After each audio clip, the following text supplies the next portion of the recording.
Now, in the eyes of many, California is, of course, a wine country, producing amongst the world's best Cabernets, Chardonnays or Pinot Noirs. To others, though, the hills produce these fine beverages. They're also home to Blue Widow or Cinderella 99.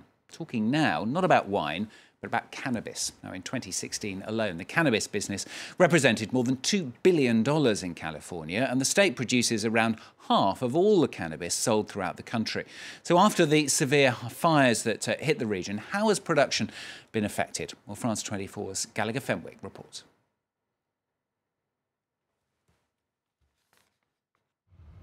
This drive and the sight of the devastation breaks her heart. Kimberly Tate is one of California's many cannabis growers whose crops were affected by the fires. The blaze spared her home, but it prevented her from having access to her property for days. Her plants did not get any water.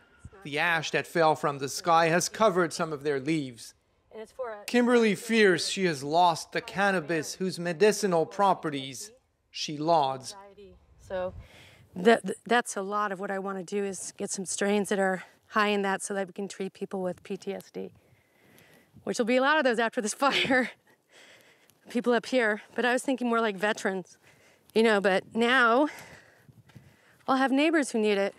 After having been the first state to legalize medical cannabis, California recently allowed its recreational use. Nonetheless, according to Kimberly, growing it out here remains complicated. She tells us fires they're gone. Are just one more challenge. My seeds, I can start again. I've been through this before when we got raided, where they just, even though we had permits and we're doing the right thing, it didn't matter. They got cut down and all my genetics got destroyed that time as well. And that was 2 years ago, 2.5 years ago. So I've been through this before, and I still have some seeds, and we'll start again. The disaster that consumed thousands of acres shed light on the predicament of the cannabis community. Ron Edwards is one of its more outspoken members. He gained his reputation as a grower by breeding popular strains like Blue Widow. His operation has been a secretive one for years, and it was no coincidence he ended up in the hills of Northern California. It's remote, it's poor as far as what the government has for resources. So you've got thousands of miles of area and a small sheriff department. Ron wants this craft to come out of the woods and gain recognition like other forms of agriculture. He believes that will reduce the risks involved in growing and selling cannabis. Progress has been made on that front. But the nursery owner complains that he is still not treated fairly, especially when it comes to dealing with hazards like fire. The water board says we can't clear cut around here. You cannot remove trees to cultivate cannabis. So that in fact that those rules do make it more difficult because there is no way to defend this space. As a result of these challenges, solidarity has been growing in the community, according to Patrick King. This cannabis enthusiast and soil specialist has been leading local recovery efforts. He collects donations and even uses his greenhouse Don't want to hurt him. to host exotic animals saved from the fires. It's harvesting season for cannabis, so Patrick explains that he is also providing help with that. So we're supporting our cannabis community right now by giving them the tools to get out there to the farmers. If somebody needs tools, they don't have money, of course we're sharing that as well too. We have a rental center, we rent trim machines.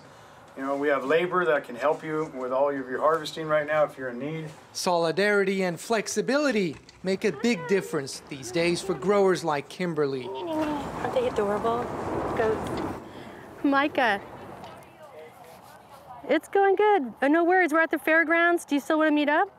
She is eager to meet with her distributor So they'll take this and they'll sell to this hand over for- the harvest she salvaged. We're just being- Kimberly's contact is a cannabis processing and resale center. It operates on grounds once occupied by a winery. KANA prides itself on its close relationships with its partners in business. Anything that we can do to help reduce the harms to come to the farmer economically because of the fire, we want to do that. So that includes making sure that as much of their product as possible has a way to market, that the product doesn't spoil or go bad or go dry in the time that they're not able to tend to it. So any of those kind of triage support services that we can provide now, we want to provide. Unlike their counterparts in the wine industry, most cannabis farmers are not insured because their crop remains illegal under federal law. There are no exact figures as of yet on the losses in the fires. There are also many charred vineyards, but those businesses will likely recover faster than their controversial neighbors.